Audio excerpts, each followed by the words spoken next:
So Hormuz will not stop history. That's the subject of the riff. For those wondering about the state of play for oil prices and gasoline and stocks, here's what President Trump said this afternoon, just a few moments ago. Let me quote. "I think the war is very complete, pretty much. They have no Navy, no communications.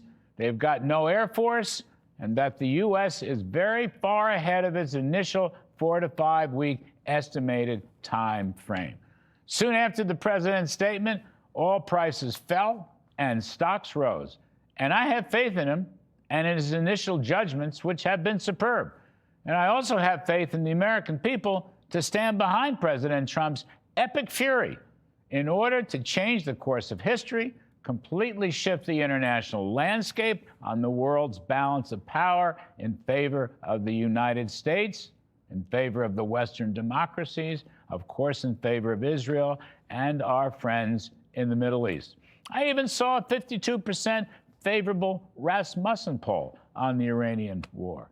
As I've said before, this is like the Berlin Wall coming down with Reagan ending Soviet communism, or FDR ending fascism in World War II, and Mr. Trump ending ISIS in the first term, and now ending the barbaric terrorist state Iran to finally conclude Iran's 47-year forever war against the U.S.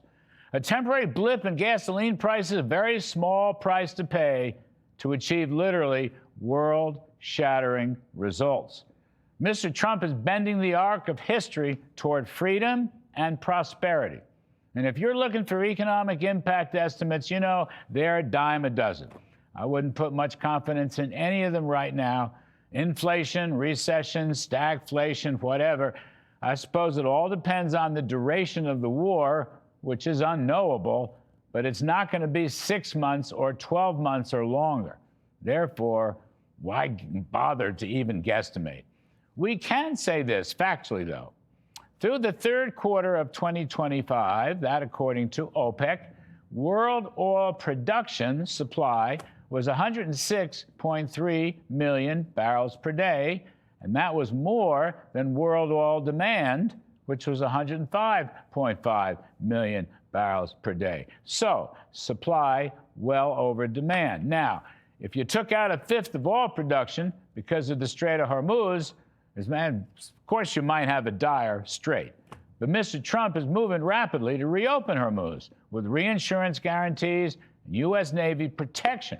When's that going to happen? Well, I don't know, probably a week or two, maybe less, who knows. It's going to happen, though. Iran will never stop this. And if they dare stop it, it'll make matters even more catastrophic for them. Hormuz will not stop history.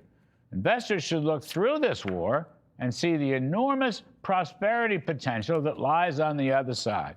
And ordinary American working folks should celebrate the greatness of America. And that's the riff.